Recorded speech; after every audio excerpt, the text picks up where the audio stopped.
Members of the subcommittee, thank you for inviting me to appear before you today, along with Boeing's chief engineer, Howard McKenzie, seated to my right.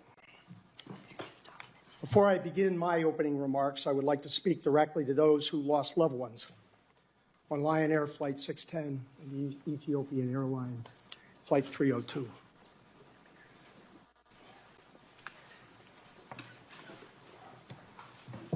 I would like to apologize on behalf of all of our Boeing associates spread throughout the world, past and present, for your losses. Their damage. I apologize for the grief that you have caused. And I want you to know we are totally committed to your memory. The work focused on safety for as long as we're I'm sorry.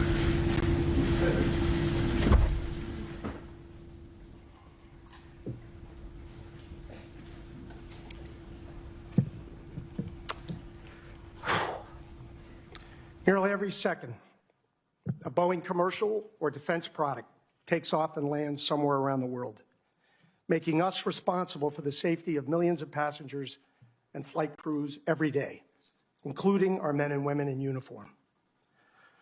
Aerospace safety is built on a robust industry-wide system that relies on self-disclosure, accountability, and continuous learning. This scrutiny, to be held to the very highest standard, is fundamental to why commercial aviation is by far the safest mode of transportation today. I come from this industry, and I know full well that this is an industry where we simply must get it right every single time. I've served as president and CEO of Boeing since January of 2020, following these tragic accidents. I joined the aviation industry as president and CEO of GE Aircraft Engines. My introduction to aerospace safety was after the tragic accident in 1989 of United Airlines Flight 232 in Sioux City, Iowa, due to an uncontained engine failure. It led to sweeping changes in our industry's safety management processes and contributed significantly to flight safety going forward. And from this experience, I understand the gravity of Boeing's role in upholding the integrity of aerospace safety in our industry. We deeply regret the impact that the Alaska Airlines Flight 1282 accident had on Alaska Airlines team and its passengers. And we are grateful to the pilots and crew for safely landing the plane. We are thankful that there were no fatalities. From the beginning, we took responsibility and cooperated transparently with the NTSB and the FAA in their respective investigations. In our factories and in our supply chain, we took immediate action to ensure the specific circumstances that led to this accident could never happen again. Importantly, we went beyond to look comprehensively at our quality and manufacturing systems, and we slowed things down dramatically. To launch this more comprehensive look, we've held stand-downs in our plants, and we've listened to our employees and acted on their ideas. We've brought in an independent quality expert to assess our processes, and we have announced our intention to reacquire Spirit Aerosystems, the manufacturer of our fuselage. In consideration of these inputs, Boeing developed a comprehensive safety and quality action plan with very specific metrics, which we will use to hold ourselves accountable, and the FAA will use to provide the oversight required. Most importantly, it is our people, over 170,000 around the world, who are our greatest strength. We've asked every one of our employees to consider themselves an aviation safety advocate. We're committed to making sure every employee feels empowered to speak up if they see a problem. We also have strict policies that prohibit retaliation against employees who come forward. It is our job to listen, regardless of how we obtain feedback, and handle it with the seriousness it deserves. Much has been said about Boeing's culture. We've heard those concerns loud and clear. Our culture is far from perfect, but we are taking action and we are making progress. We understand the gravity, and we're committed to moving forward with transparency and accountability while elevating employee engagement every step of the way. Our airplanes have carried the equivalent of more than double the population of the planet. Getting this right is critical for our company. It's critical for our customers who fly our planes every day, and it's critical for our country. We're part of a global ecosystem composed of manufacturers, suppliers, airlines, airports, air traffic controllers, and regulators. And they're all committed to learning from every incident. It is this relentless focus on improvement that has led to our industry's unparalleled safety record. And it is with this mindset we're taking comprehensive action to strengthen safety and quality. And we know, as America's premier aerospace manufacturer, this is what you and the flying public have every right to expect from us. And thank you, Mr. Chairman, and Howard and I will be happy to take your questions. Thank you, Mr. Calhoun. We will have 7-minute rounds. I'll begin. Mr. Calhoun, more than 5 years after the MAX crashes, you're once again making promises and seeming commitments. They seem highly aspirational. They are very general to correct course. Do you think Boeing has done enough to date to make those kinds of corrections? And what would you say to the whistleblowers who have come forward and faced retaliation? Senator, thank you for the question. I ask myself that question every day. Have we done enough? I remind everyone the findings and the accidents. And we all participated in the investigative work. We saw the conclusions by virtue of the NTSB reports and the local regulators' reports. These issues were attributed to the development of the airplane and a software package referred to as MCAS.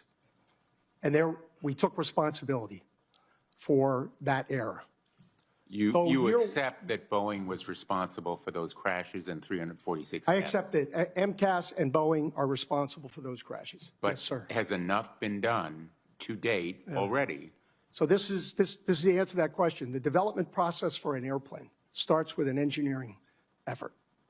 So we have revamped our engineering effort at large.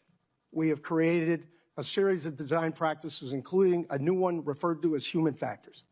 It speaks directly to the work that needed to be done to prevent MCAS from creating the environment that those pilots faced at that moment. So we did that. We established a safety management system. We learned from the FAA and from our airline customers what it was and how to implement it. We've been listening to it.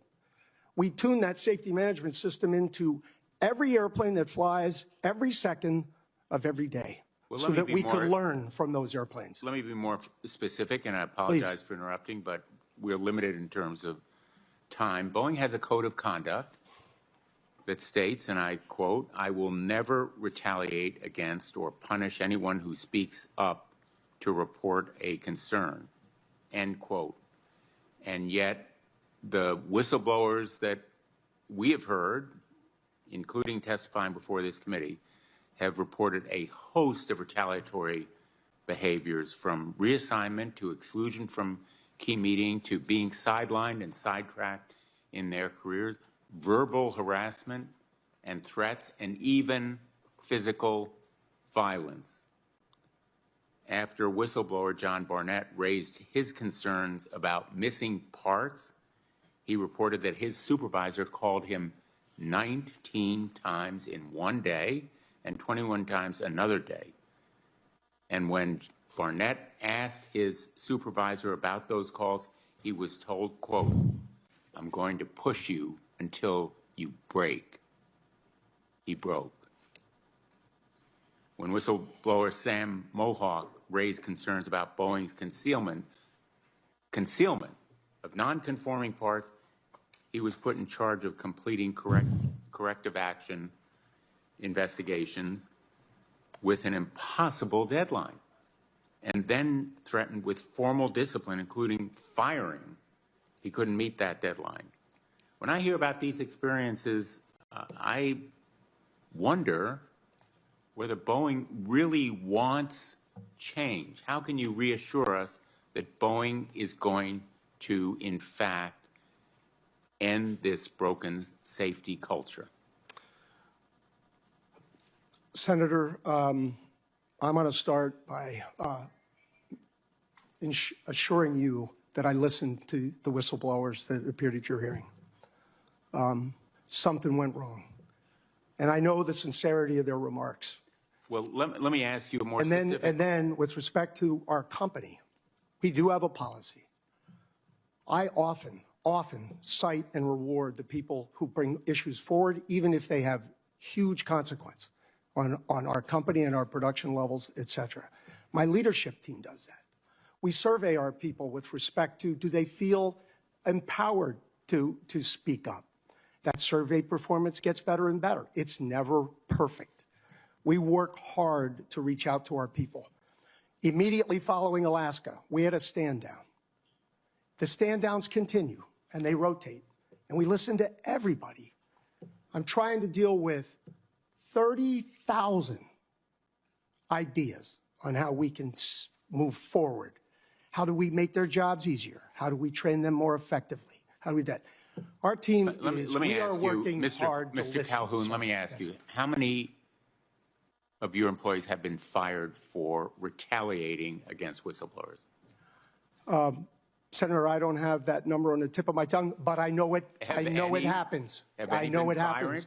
I am happy to follow up and get you that number. I would appreciate your following up. Let me ask you, have any of your supervisors, your managers, anybody been fired for retaliating against people who speak truth to power about defects or problems in production?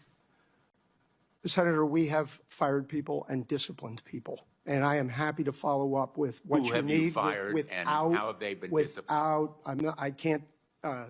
I have concern on privacy, and as you know, every one of those cases. But will you come back to this committee and tell us? I will most certainly get back to you, sir. Let me ask you, have you been aware of how Boeing has complied with requests for information from this committee? Probably not by line item. No, sir. Well, let me show you a sample of the data produced by Boeing in response to requests by this committee. I'll show you a bigger display, and the details have been provided to you. Are you able to make sense of this? No, sir. Complete gobbledygook. Yes, sir. This is what Boeing has provided to this committee in response to our requests for information. Can you justify these productions? I will. I would describe it precisely as you did, and I can't justify. And I will most definitely follow up. Subscribe to One India and never miss an update. Download the One India app now.